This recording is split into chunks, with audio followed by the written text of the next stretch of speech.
Hello वैंक्सियंस, मेरे channel वंगजन म्याओ म्याओ में आप सबका एक बार फिर से बहुत स्वागत है। तो चलिए शुरू करते हैं अपनी स्टोरी द हार्टलेस बिट्रायर और एसेंट्रिक लवर का पार्ट 9। दोस्तों, कहानी शुरू करने से पहले जिन्होंने अभी तक ये एफएफ नहीं सुना है, प्लीज़ आप मेरे चैनल पे जाके पहले के पार्ट सुन लीजिए, तभी आपको स्टोरी कायदे से समझ में आएगी। तो अभी स्टोरी फ्लैशबैक में चल रही है। लास्ट पार्ट में हमने देखा था कि वेंचाओ ने लानही को अपने साथ नाइट स्पेंड करने को कहा था और विंग वांगजी को माफ करने के बाद बेहोश हो गया था। अब कहानी आगे। लानही अपने कॉटेज में इधर उधर घबराहट से टहल रही थी। तभी गुआंगायू वहां आता है और उसे वेंचाओ के कॉटेज जाने को कहता है। लानही मना करते हुए कहती है कि वेंचाओ ने तो उसे भी बुलाया है। लानही की बात सुनकर गुआंगायू लानही से कहता है, गो प्रिंसेस, आपको लव कर्स पॉइजन की जरूरत शायद जल्दी ही पड़े, तो मुझे लगता है ये आपके लिए एक अच्छी डील होगी, क्योंकि वेंस के पास ही इस कर्स का फॉर्मूला है। अब ये बात आपसे बेहतर तो कोई नहीं जानता कि आपका और सेकंड प्रिंस का एक साथ होने का चांस लगभग ना के बराबर है, अगर आपने जल्दी ही कुछ नहीं किया तो।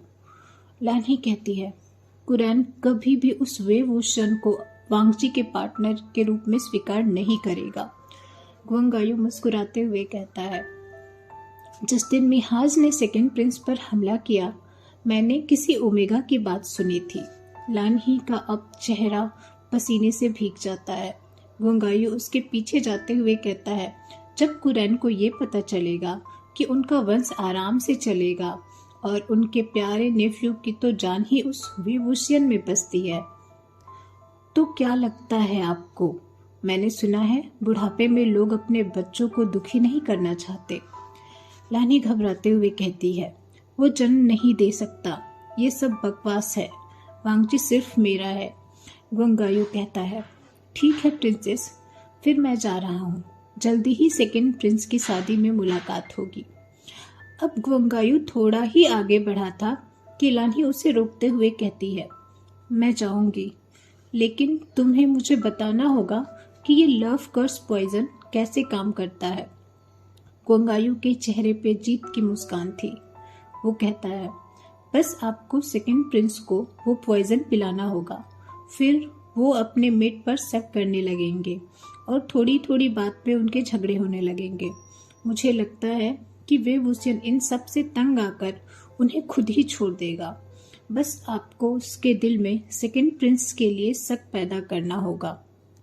लेकिन याद रहे, अगर वेवुशियन उनका ट्रू मेट है तो ये लव कर्स पॉइजन उनकी जान भी ले सकता है। वो एक वाइट फोनिक्स है, उन्हें पनिशमेंट में प्यार न करने का कर्स भी मिल सकता है। उनका फोनिक्स फीदर उन्हें हमेशा के लिए छोड़ सकता है।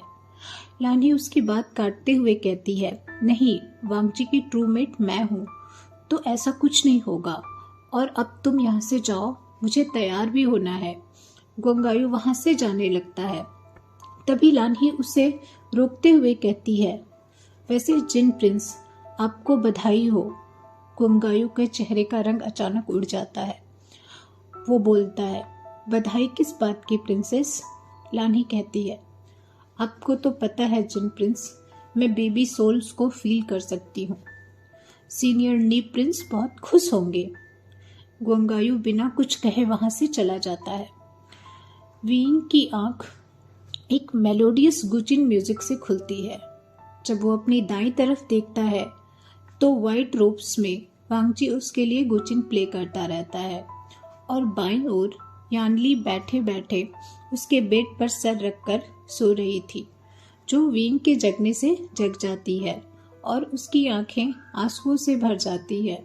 वो उसके सिर पे हाथ रखते हुए पूछती है, आसियान, तुम कैसा फील कर रहे हो? विंग उसका हाथ अपने हाथ में लेकर कहता है, मैं ठीक हूँ सीजिए, बस अगर थोड़ा सा लोटस चिकन सूप मिल जाए तो मैं और ठीक हो जाऊंगा। यानली मुस्कुराते हुए वहां से चली जाती है। विंग अब वांगजी की तरफ मुड़ता है और ऑकवर्डली हंसते हुए कहता है, लांचान तुम यहाँ। वांगजी उसके हाथ पर अपना हाथ रखता है जिससे वो उसे कुछ सोल एनर्जी ट्रांसफर कर सके, लेकिन तभी विंग को लानही की बात याद आ जाती है और वो अपना हाथ पीछे खींचते हुए कहता है, रहने दो लांचान, मुझे इसकी जरूरत नहीं। तभी उसे अपना सिर घूमता हुआ महसूस होता है। वांगजी उसे सहारा देता है। फिर वो खुद को संभालते हुए कहता है, लांचान मैं जियांग या नी से सोल एनर्जी ले लूंगा। तुम्हें पनिशमेंट मिली है, तुम्हें सोल एनर्जी की जरूरत होगी। वांगजी समझ जाता है कि विंग को कुछ भी याद नहीं है। फिर वो विंग का हाथ पकड़कर उसे सोल एनर्जी ट्रांसफर करने लगता है। विंग उसकी तरफ देखता है। उसकी बंद आंखें एकदम कमल की पंखुड़ियों जैसी लग रही थी। तभी विंग की नज़र उसकी गर्दन के बाइट मार्क पर जाती है और उसकी आंखें आंसुओं से भर जाती हैं। वो अपना हाथ एक बार फिर से पीछे खींच लेता है। वांगजी उसकी तरफ देखता है। विंग कहता है, लानही ने मुझे तुम्हारे और उसके रिश्ते के बारे में बताया तो मुझे यकीन नहीं हुआ। किसने सोचा था कि the pure second prince of Gusu intimacy को लेकर इतने ओपन, डेस्परेट और केयरलेस होंगे कि वो लव मार्क को छुपाना भी जरूरी नहीं समझेंगे। वांगजी को अब बहुत गुस्सा आता है। वो विंग को बेड पे पुश करते हुए उसके ऊपर आ जाता है और उसके दोनों हाथ ऊपर की तरफ एक हाथ से पकड़ लेता है। अपनी मांग वाली जगह वो विंग के नजदीक ले जाते हुए कहता है, देखकर क्या लगता है तुम्हें, किसने दिया है ये लव मार्क मुझे? अचानक वांगजी के इतने करीब होने से विंग शॉक्ड हो जाता है। उसका दिल जोरों से धड़क रहा था। उसके चिकबोन्स इतने रेड हो गए थे मानो टच करने से ही ब्लड आ जाए। वो वांगजी की नेक मार्क को ध्यान से देखता है और उसे उस टाइम का विजन आता है जब उसने वांगजी को वो बाइट मार्क दिया था। वो ऑकवर्डली हंसते हुए कहता है, मैंने नहीं किया ये, मैं कैसे? उसे रोकते हुए वांगजी उसकी आंखों में देखते हुए कहता है, नहीं, तुमने नहीं किया। गुस्सू में एक क्रेजी रैबिट आ गया है, बस उसी ने किया ये। विंग जो अब तक वांगजी से नजरें चुरा रहा था, अचानक एकदम सीरियसली वांगजी की आंखों में देखते हुए कहता है, लांचान मैं जानता हूँ मेरे साथ कुछ तो ऐसा हो रहा है जो मुझे याद नहीं रहता और वो तुमसे जुड़ा है, लेकिन मैं जो तुम्हारे लिए महसूस करता हूँ वो रुक जाता है। फिर कहता है, लांचान क्या ये मैंने दिया तुम्हें? वांगजी मैं आंसर करता है। विंग कहता है, क्या इससे तुम्हें मुझ पर गुस्सा नहीं आया? वांगजी नहीं, मैं आंसर करता है। अब इससे पहले कि वांगजी कुछ कह पाता, विंग उसका चेहरा पकड़कर उसे अपनी तरफ खींच लेता है और उससे एक पैशनेट किस करता है। थोड़ी देर में ही वांगजी उस किस को रेस्पॉन्स करने लगता है। दोनों धीरे धीरे एक दूसरे की रोप्स खोलने की कोशिश करते हैं। तभी बाहर दरवाजे पे नॉक होता है।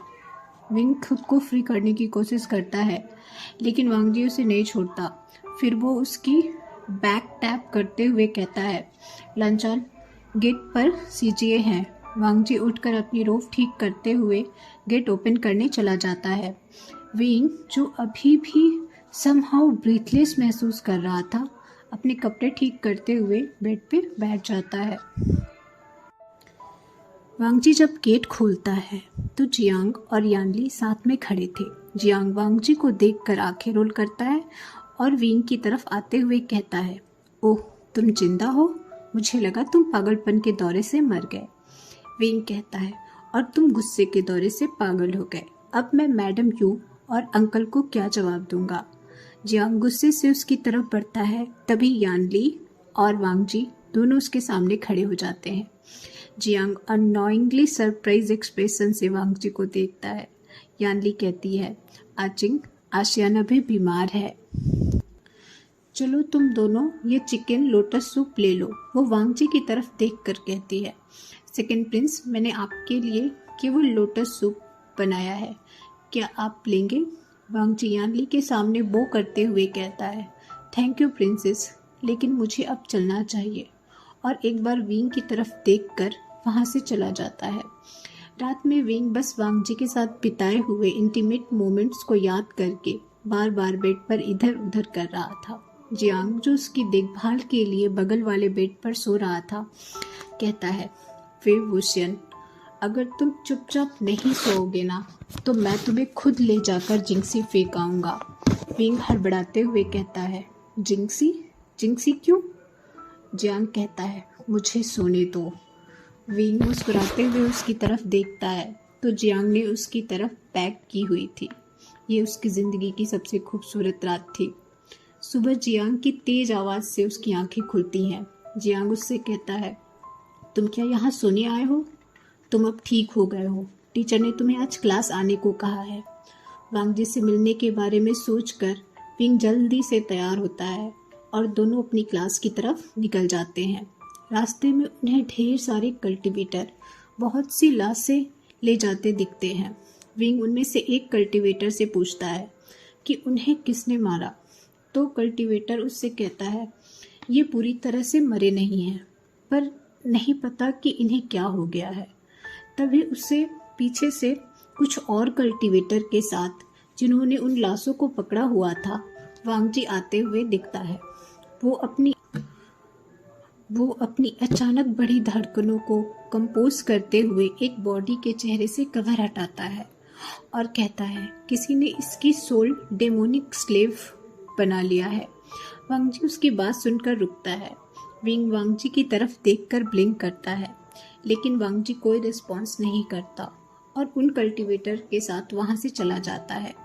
विंग और जियांग क्लास पहुँचते हैं तो वहाँ टीचर नहीं होते। स्टूडेंट्स आपस में कल्टीवेटर्स के गायब होने की बात करते रहते हैं। तो कुछ स्टूडेंट आपस में ये बात कर रहे थे कि लानी बीमार है और अपनी एनर्जी रिकल्टिवेट करने के लिए उसने खुद को अपने कॉटेज में बंद कर लिया है। विंग को ये थोड़ा अजीब लगता है, लेकिन वो कुछ नहीं बोलता। वो नी हुसैन को इधर उधर ढूंढने की कोशिश करता है। तभी एक कल्टीवेटर आता है और उसे अपने साथ बुलाकर कुरैन के पास ले जाता है। विंग जब वहां पहुंचता है तो देखता है कि सी चैन, वांग जी और उसके अंकल जंग फेंगम्यान पहले से ही वहां मौजूद थे। तभी एक सेवक आके बताता है कि नी सेक्ट पर विंस का हमला हुआ है। सीनियर और जूनियर नी प्रिंस का अभी तक कोई पता नहीं चल पाया है। विंग नी का नाम सुनते ही अपनी स्वार्ड हाथ में लेके वहां से निकल जाता है। जंग फेंगम्यान उसे रोकते हुए कहता है, विंग, दोनों नी प्रिंस सुरक्षित हैं, तुम्हें परेशान होने की ज़रूरत नहीं है। तुम्हें अभी सेकंड प्रिंस के साथ एक यात्रा पे निकलना होगा। सीचैन आगे बढ़ते हुए कहते हैं, प्रिंस वे, जाने से पहले आप ये दवा खा लीजिए, फिर आप और वांग जी टाइगर सील का टुकड़ा लेकर यहाँ से दूसरे टुकड़े की तलाश में निकल सकते हैं। विंग एक बार वांग जी की तरफ देखता है तो एक बार सीचैन की तरफ देखता है। तभी फेंगम्यान विंग से कहते हैं, इसे खा लो आसियान, ये तुम्हारी हेल्थ के लिए है। सीचैन विंग को दवा देते हैं। तभी वांग जी उनका हाथ पकड़ लेता है और कहता है, क्या मुझे आपका भरोसा करना चाहिए? सीचैन हाँ में सर हिलाते हैं। वांग जी अपना हाथ हटा लेता है। विंग दवा लेने के बाद वांग जी के साथ वहाँ से निकल जाता है। अब दोस्तों, इसके आगे अनटैम्प्ड में जैसा कि आपने देखा होगा कि कैसे विंस ने सारे सेक्ट पे हमला कर दिया था और कैसे यूनमैक सेक्ट बर्बाद हो गया था और उसके लीडर और उनकी वाइफ मारे गए थे, यानी जियांग और यानली के पेरेंट्स कैसे मारे गए थे और विंग की कोर कैसे डिस्ट्रॉय हुई थी। ये सब मैं डिटेल में नहीं एक्सप्लेन करूँगी, ये वाला पार्ट मैं स्किप करूँगी। और कैसे विंग ने ये नायरन की हेल्प से विंस को हराया था और बाद में विंस की हेल्प करने की वजह से उसे सारे सेक्ट ने अपने यहाँ से निकाल दिया था और वो दफन माउंटेन में जाके रहने लगा था। अब कहानी इसके आगे। वांग जी सबके विरोध के बाद भी हमेशा विंग से मिलने आया करता था, लेकिन कुछ दिनों से विंग वांग जी के साथ बहुत अजीब बिहेव करने लगा था। वो बात बात में उससे नाराज हो जाता और उससे बात ही नहीं करता। उसने अपनी स्वार्ड का इस्तेमाल करना एकदम बंद कर दिया था। वांग जी को अक्सर सपने आने लगे थे कि उसने विंग को मार दिया। वो बहुत डर जाता था। विंग अक्सर उसको और लानी को लेकर सवाल पूछने लगा था। वांग जी को बहुत दुख होता था कि विंग उसका भरोसा नहीं करता। उसे लगता था कि विंग बहुत बदल चुका है। एक दिन वांग जी को पता चलता है कि कुछ जिन सेक्ट के साथ मिलकर विंग को मारने की प्लानिंग कर रहे हैं। वो विंग को जबरदस्ती दफन माउंटेन से उठा ले आता है और जिंगसी के मेन हाउस में बंद कर देता है। तो दोस्तों, आज का पार्ट मैं यहीं ख़त्म कर रही हूँ। मैं नेक्स्ट पार्ट जल्दी लेके आऊँगी। सॉरी, मैं ये पार्ट थोड़ा लेट से लेके आई, बट नेक्स्ट पार्ट मैं कोशिश करूँगी कि मैं जल्दी लेके आऊँ। Till then, please take care of yourself and like and subscribe my channel.